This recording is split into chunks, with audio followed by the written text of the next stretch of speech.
Hello everyone, welcome back to another episode of r/PettyRevenge.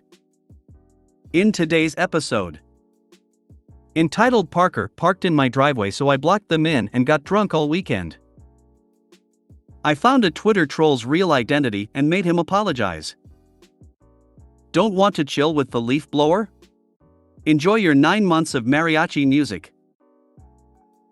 Before we get started, make sure to subscribe so you will never miss a video. So let's get started. Entitled Parker parked in my driveway so I blocked them in and got drunk all weekend. Friday night I came home from work to find someone on our block was having a large party and someone decided they were entitled to park in my driveway. Keep in mind my driveway is a single car width lined with a retaining wall on both sides and a garage at the end. Essentially impossible for a tow truck to come pull them out without property damage. Seeing this and the lack of street parking, I took this as a cue to park right behind them in my driveway. Now a few hours go by and their entitled Parker is now knocking at my door demanding I move my car so she can leave. Seeing as they were demanding, I informed them that I had been drinking and would not move my car. The entitled Parker then decides to call the police to get them to force me to move. When the police knocked on my door, I was sure to grab a beer from the fridge before I answered to talk to the officer. I had informed him that after I got home I was unwinding and had been drinking and was in no shape to drive.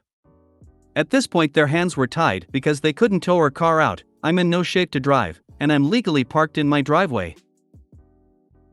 I ended up telling the entitled Parker that since it is a long weekend I would be on a weekend-long bender and they could come move my car after I go to work on Tuesday. Hello, police?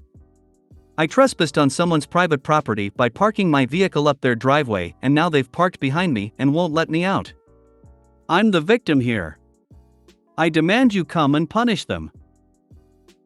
Nice work, OP. I applaud your pettiness. A petty revenge best served with beer breath. WTF is it with people parking someone's driveway? I feel bad if I park in front of someone's house. I would never presume to just pull on in. People suck. This happened to my buddy in Brooklyn so many times that he bought a flat hydraulic jack and would just move the person's car into the middle of the street. Tow trucks would come quick when the car was blocking a lane. This is the pettiest revenge ever and we appreciate your efforts. I do hope that you're sitting in a leather swivel chair with a white cat on your lap whilst wearing a classy suit.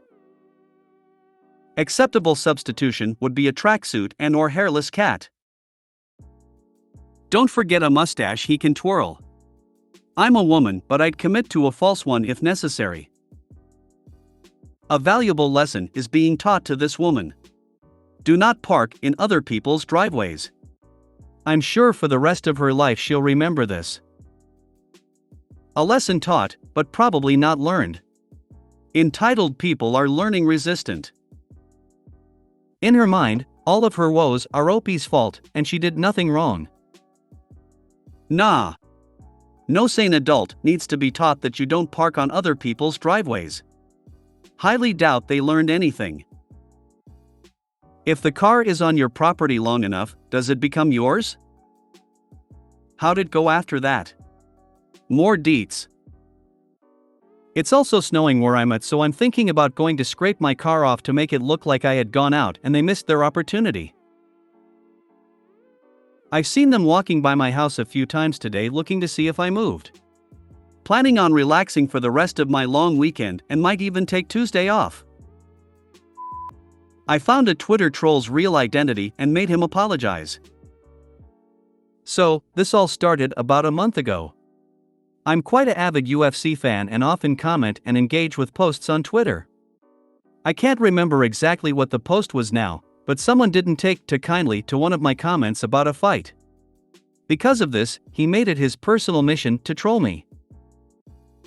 This kid's account was full of him spreading hate, and every media post was a screenshot of accounts that had blocked him with the caption "another one owned." I would usually block someone like this, but I'll be honest. I did not want to give him this satisfaction. It got to the point where he was replying to every comment I made, and messaging me multiple times a day.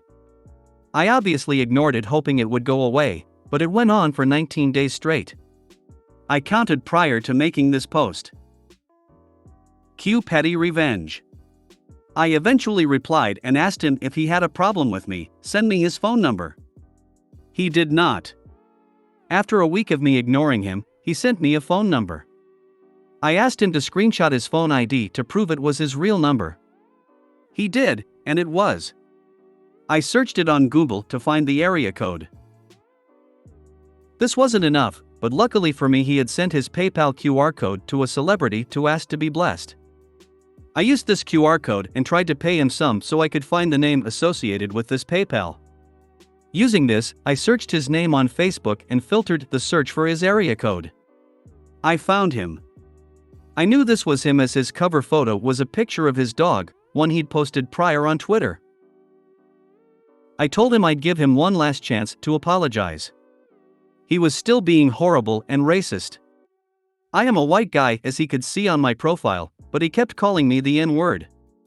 I sent the screenshot of his and his mother's Facebook account.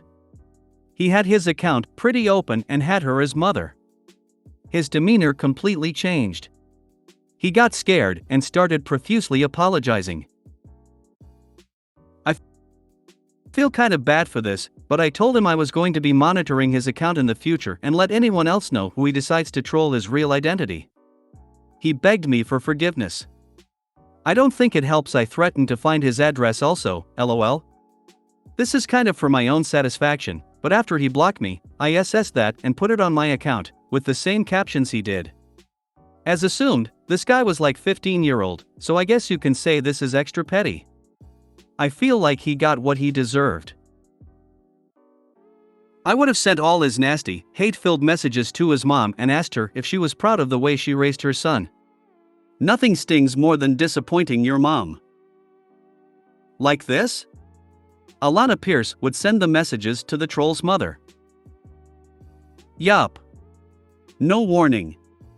Just hit mom upside the head with how much she failed to raise a decent human being and let her take care of it from there. Maybe that was the wake-up call he desperately needed, but didn't know. I hope he stops his harassment of you and everyone else. Good job. I didn't think it was worth adding, but he ended up blocking me. The irony, right? This was an annoying encounter, but I imagine I'll forget about it soon. I won't actually be actively checking his account. I just hope I've done enough to teach him a lesson. You are kinder than I am, because I would have just sent the mother a bunch of screenshots and "is this your kid?" without tipping the kid off that I had tracked her account down. I read about a female gamer who had posted a game review on Amazon. Because she dared to have both an opinion about a game and a female reproductive system, some teen male twerp started harassing her and threatened to *PE her. I suspect this was before Amazon stopped showing people's full user IDs in reviews. Long story short, the idiot who posted that was using the same handle on a whole bunch of sites, so she didn't have to put too much effort into tracking him down. She located his mother, asked her if this was her son, and sent screenshots. The mother apologized profusely, and that was the end of this woman hearing from the dumb kid. I don't know what the mother did, but I suspect that kid lived to regret acting like a putz. I can tell you, if one of my boys was outed to me as doing this, he would not only lose privileges, I would destroy his computer in front of him. All internet wiring to his room would be removed. And the Wi-Fi password would change to a new 64-digit password. I might even add a nanny cam to face where he does his homework. No shit like this would be tolerated. Youngest is reading this over my shoulder, so consequences should be no shock if he ever pulled this crap. Ha ha ha ha, love it when a keyboard warrior gets some karma. I still would have sent his mom the screenshots. Don't want to chill with the leaf blower? Enjoy your 9 months of mariachi music.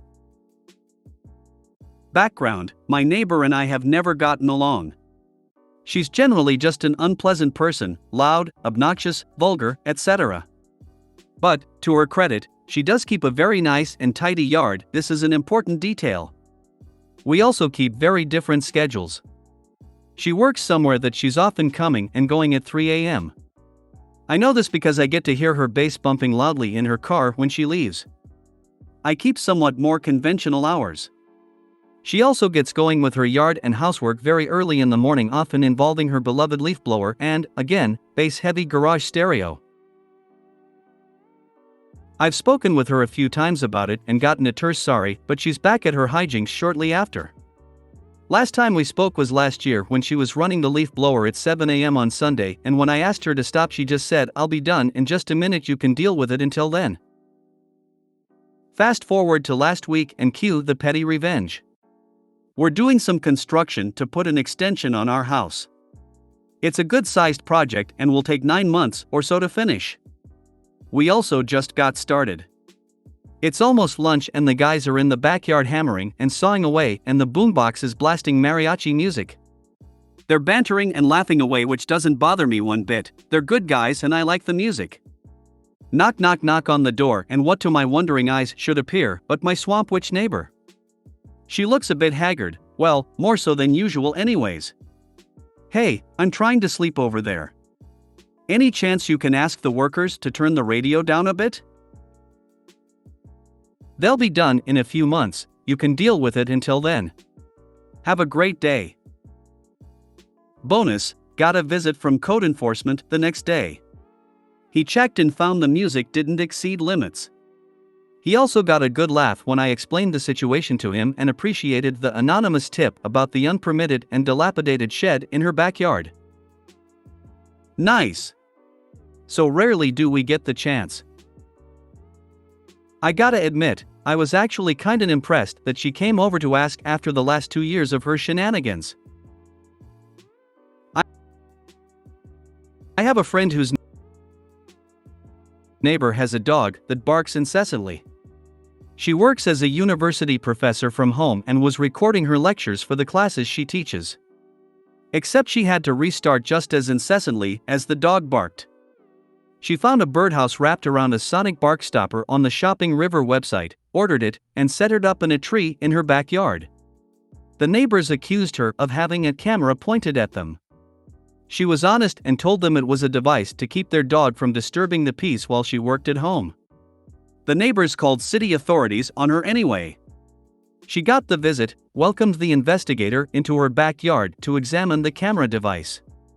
She shut off the bark stopper and invited the inspector to her upstairs office to demonstrate why she had it. Right on cue, as they got to the top of the stairs, the dog began barking. Once in her office, the inspector used his devices to record the noise and decibels, etc. He also documented the numerous code violations in the complainant's yard, as seen from my friend's office. The city inspector left, informed the neighbors it was not a camera, and went back to the office and drafted citations for the violations on the accusatory neighbors.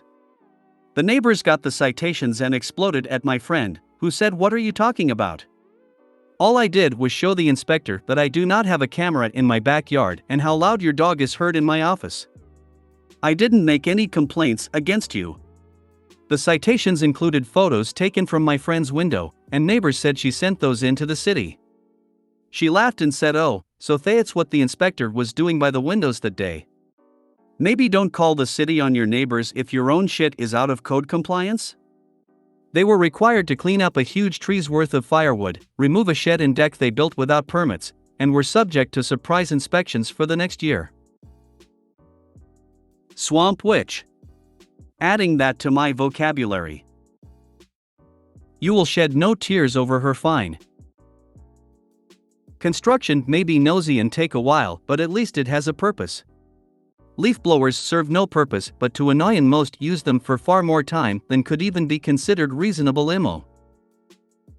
Love when a person is so entitled to do what they want and try to have code enforcement called on others, just to let it backfire on them. We seldom get the chance that you got. Savor it and know that we all are getting vicarious pleasure from your moment. Congrats! If you made it to the end of the video, thanks for watching. Don't forget to like, subscribe and share, and we will see you in the next video.